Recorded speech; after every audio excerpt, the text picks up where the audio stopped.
When you're lying in bed wide awake, why not watch an episode of an extra-long, immersive, sleep-inducing build? It's the Midnight Insomnia Terminator. Finish this and you'll drift off like a baby.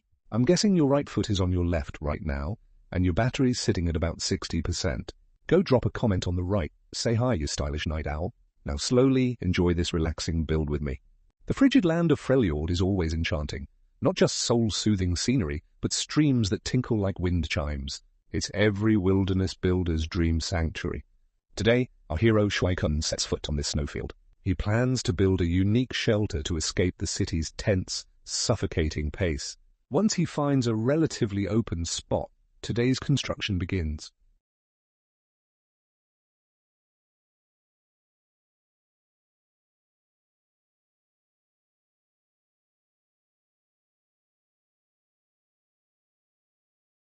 First, he clears away the messy fallen trunks all around, making himself a nice open view.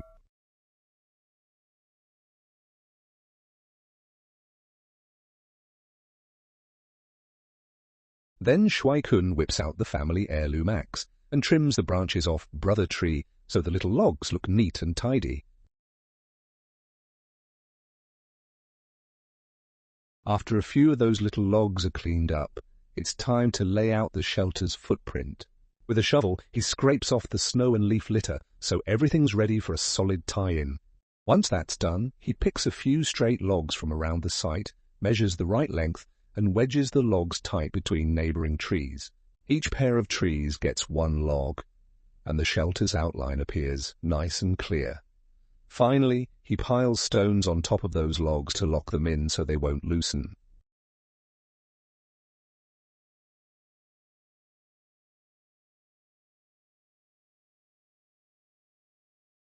Next, Shuai-kun cuts slots into both ends of each log. He makes 8 of these in one go, efficient. Now it's time to raise the shelter's frame. He fixes the cut logs between the tree trunks, snugly, slotting them in one by one. That gives him a roomy octagonal space. To keep the logs from spreading apart, he wraps the frame with braided wild hemp rope. As the saying goes, a little physics goes a long way. And today he's in full engineer mode. He ties the rope to a short stick first, twists the stick to tension the rope, the trunks pull outward, and once that's done, the frame is rock solid, steady as an old hound.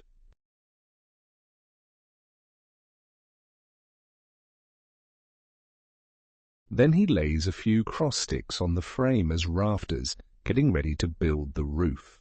High-altitude work looks safe. It isn't, not even close. He starts with a triangular roof truss, then builds around it in layers. This order really matters. One slip and it's game over. Don't be fooled by his baby face, and the kid works like a seasoned vet. At each joint he pins it with rugged iron nails and the roof skeleton is done. Finally, he saws off any bits sticking out, and that wraps up today's framing. Next he takes a roll of foil and wraps a spot on the roof for the future stovepipe. After that he runs plastic wrap where roof meets wall, circling it once for a first layer of coverage, prepping for the roofing. Watch.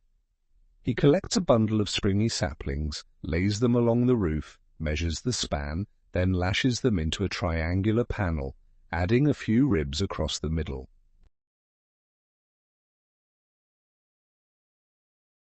Before you know it, a faint, whispery snow begins to fall. Shuai-kun knows he has to pick up the pace. He test-fits the panel on the roof, nailed the size. Finally, he secures a stick threaded with plastic wrap, so he can wrap the triangular panel in a full, snug layer of film. Now that's airtight. Chef's kiss. It blocks wind and snow and keeps the heat in. Shuai-kun repeats the trick, making 8 triangular roof covers in total.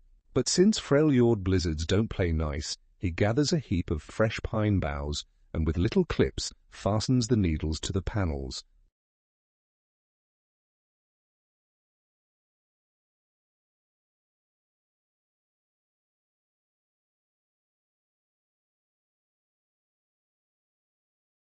After trimming every edge neat and tidy, he's got 8 handsome leafy roof boards. Next he fixes them all to the roof skeleton above. Honestly, it's my first time seeing a roof like this. He seals every seam tight, making sure each panel sits snug and flush.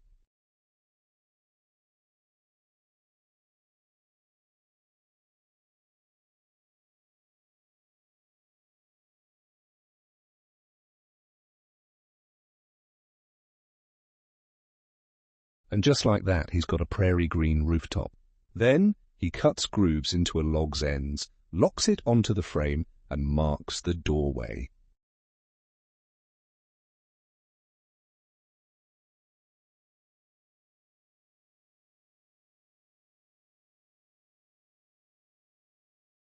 He splices a few slim poles into a door frame, pins it with rugged nails, and mounts it to the structure. Used to a cushy mattress back home, he decides to use plastic wrap to build a comfy bed. He strings wrap between 4 tree trunks, mapping the bed's outline, then layers it crosswise into a thick, sturdy mattress. There we go. This build is solid, no sagging here. Even if you and your girlfriend do cardio, it won't make a squeak.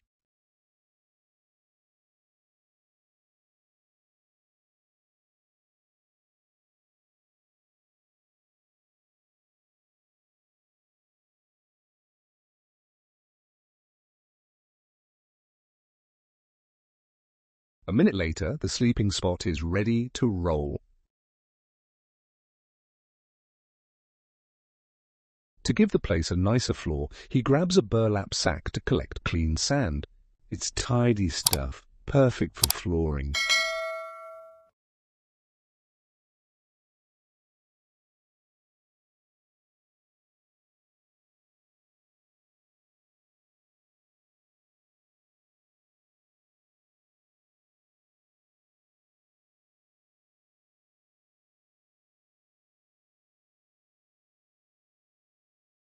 He hauls it back in snakeskin sacks one by one and spreads it level across the ground.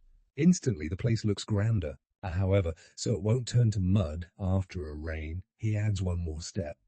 He takes a thick log, saws it carefully, and turns it into evenly thick wooden rounds. These discs will be the key floor pieces. He lays them across the sand, one by one, each fitting just right. The floor stays dry with a lovely natural vibe.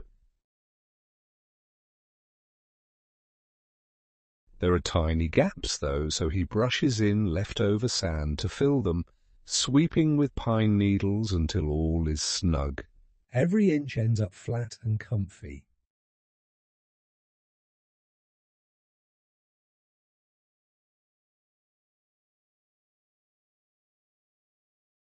Next he gathers a pile of oddly shaped stones to cover the middle where there's no wood.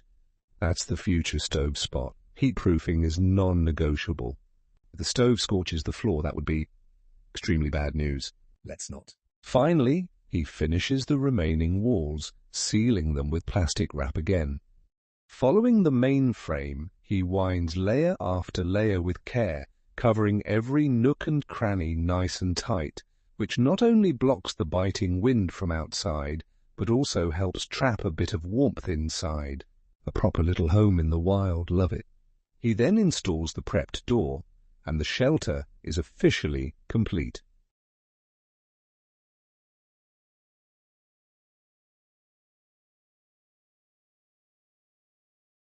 All that's left is the stove to thread a ribbon of warmth through this hideaway. He sets the stove on the stone-lined spot, scrambles up the roof like a monkey, and connects the flue to the foil-lined opening so the smoke can vent smoothly. Once the pipe and stove are linked, he splits a log cleanly in 2.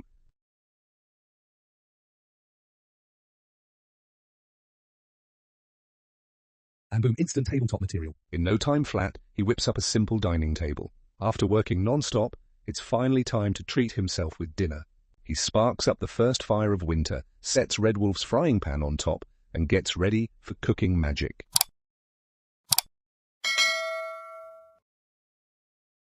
He lays a slab of marinated steak in the pan. The sizzle fills the air, and that aroma, oh boy, intoxicating. He flips the steak with practiced hands, cooking it evenly on every side, crispy and golden. Once it's a juicy medium rare, he wraps it snug in foil and buries it in hot coals to lock in all that tenderness. He even fries up baby potatoes, the perfect rustic side dish.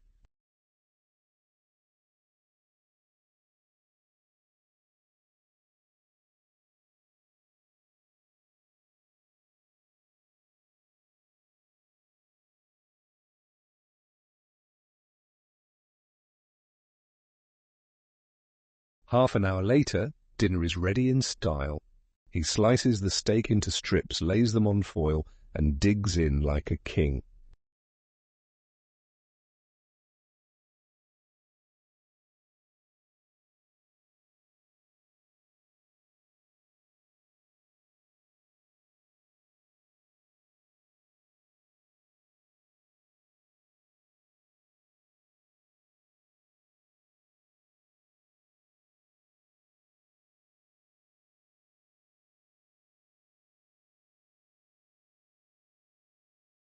With a full belly, he stokes the fire in the stove, then stretches out on his DIY mattress, ready for some peace and quiet.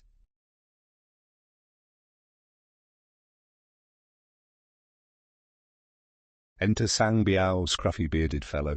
To dodge the recent 40-degree C heatwave, he's wandered into Freljord's icy kingdom. Snow everywhere, the perfect summer getaway. But his pack is way too heavy, so he needs a break. He picks a promising little spot. Feng shui seems decent enough. After a look around, he grabs his shovel and clears the ground clean. He's set on building a shelter here, to chill in, literally. Luckily, the snow here is fluffy, so cleaning goes fast.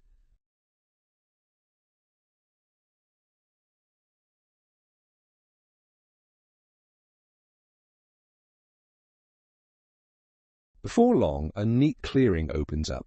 Next he takes his saw to fetch slim poles, aka single sticks. These will form his hut. He's not picky. As long as it blocks wind and snow, it'll do. In his cold warmth and shelter trump luxury. Basic survival aesthetics.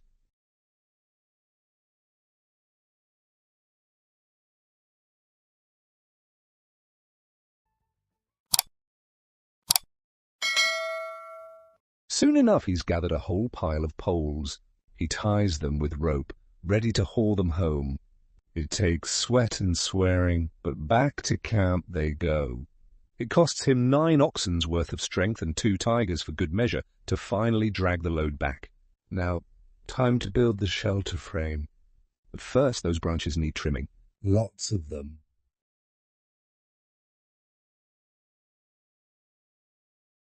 Half an hour later, the sticks are clean. He cuts grooves at the ends of the logs so they slot together neatly. He nails them down with a wild power drill, and voila, a square frame, simple but solid. He builds 2 of these at once, props them up, and slowly assembles the full skeleton. Log by log, drill by drill. Every piece was pre-measured, no guesswork here. Each joint is bolted tight so the whole thing is steady as a rock. A proper, sturdy base structure. Now we're talking.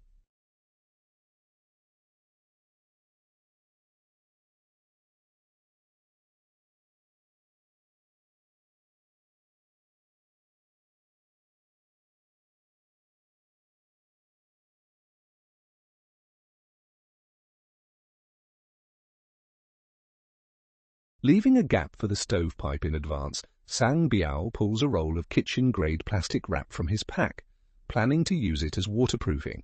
He layers it over the roof frame, 1 wrap at a time, making sure every inch is sealed.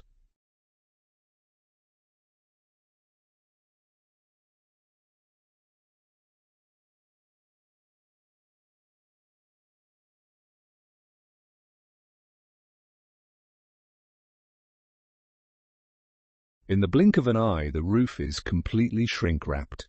But with the weather freezing, Sang Biao decides the stove comes first. For him, stove installation is child's play.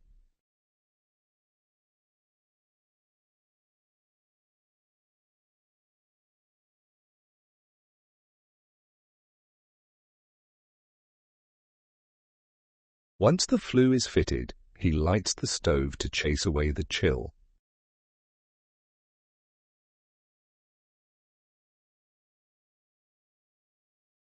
Next, Sang Biao saws 2 hefty logs nearby, drags them back, huffing and puffing, to fashion himself a rustic mattress. A bed with 2 cheeky poles across the top, all bundled in layers of plastic wrap. That's tonight's sleeping spot. Crude, sure, but in this frozen wasteland, a warm bunk is a win. No complaints here.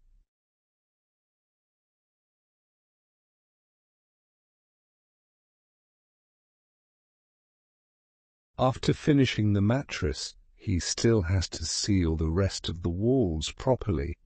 Twilight creeps in and he knows the cold night is coming fast. Time to hustle.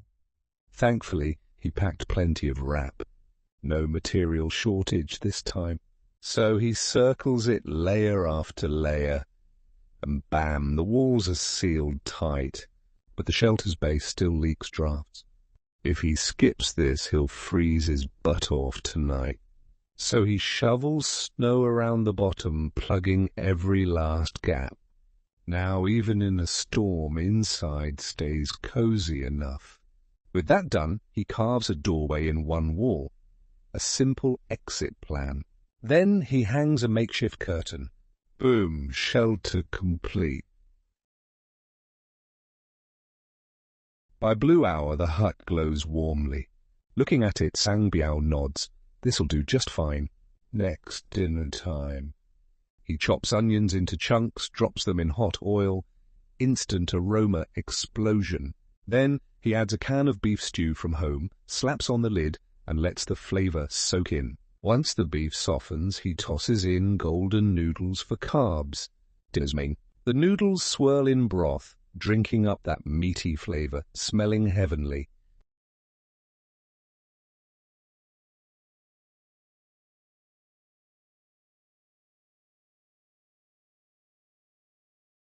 Now he can sit inside and enjoy a simple but hearty meal.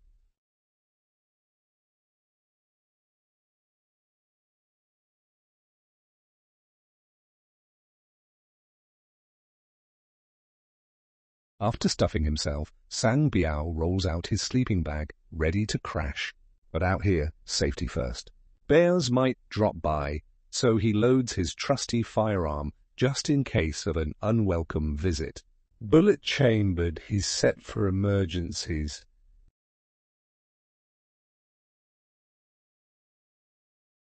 After topping the stove with firewood, he slips into his bag, wishing us good night.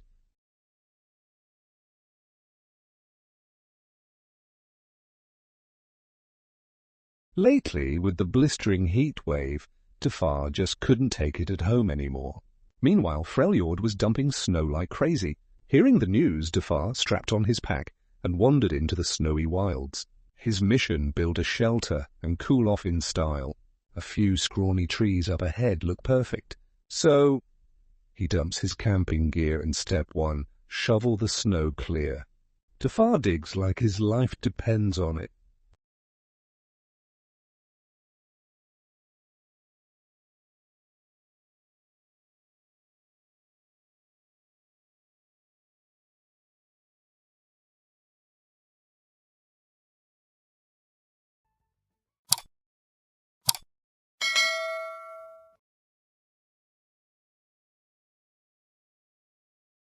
In minutes, a clean clearing emerges. Next, he pulls out his secret weapon, plastic wrap. He goes wild, winding it around the skinny trunks in every direction. Honestly, he's inventing whole new wrapping techniques. Plastic wrap isn't just for leftovers. It doubles as wilderness architecture. An outdoor camper's secret MVP. A wrap-built shelter seals tight, blocking the cold, keeping warmth inside, like nature's own insulation. Now Dafa has a snug little refuge.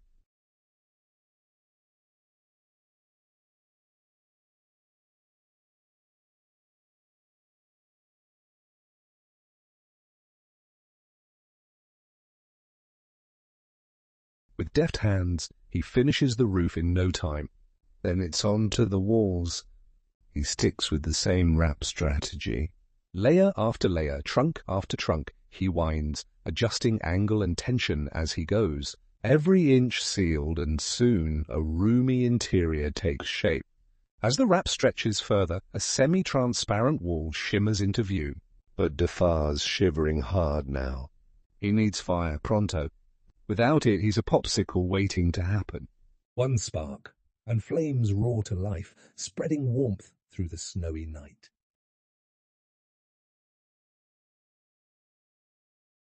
Then Defar sharpens a stick, drives it by the fire as a tripod, and hangs a pot of clean snow to melt. Hot water incoming. He scoops fresh snow into the pot, ready for a steaming drink.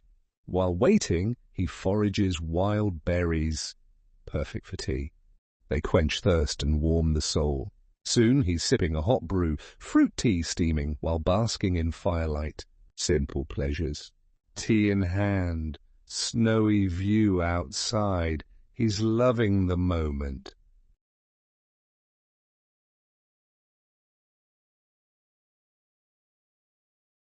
But then snow keeps piling up fast.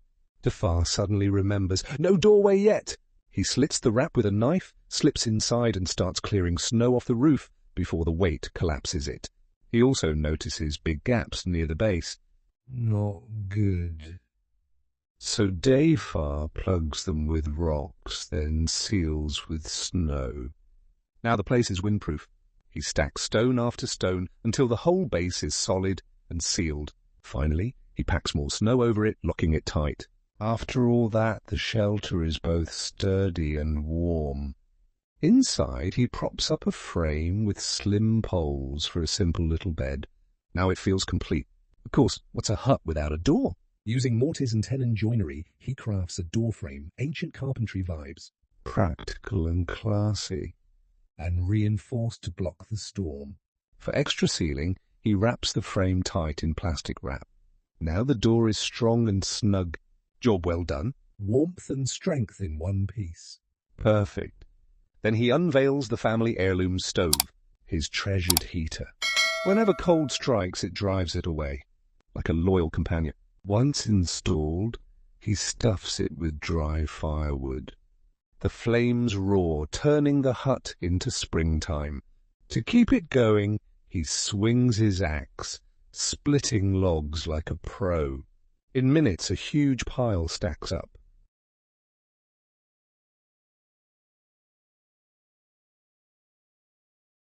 Back inside, he spreads a yoga mat for bedding. Tonight's mattress is sorted. After a long day, it's mealtime.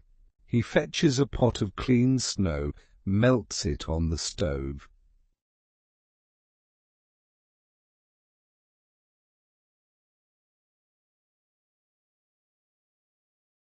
When the water boils, Defar tosses in all kinds of ingredients.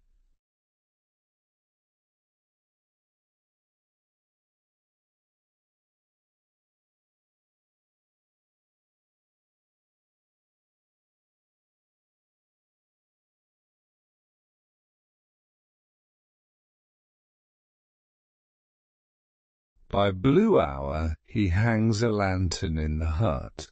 Soft glow everywhere. The stew bubbles away. He ladles it into a bowl, being a hot meal in a warm hut. Pure bliss.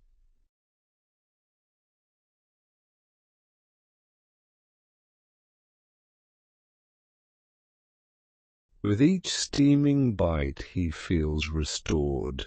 Then he rolls out his sleeping bag, ready to call it a night.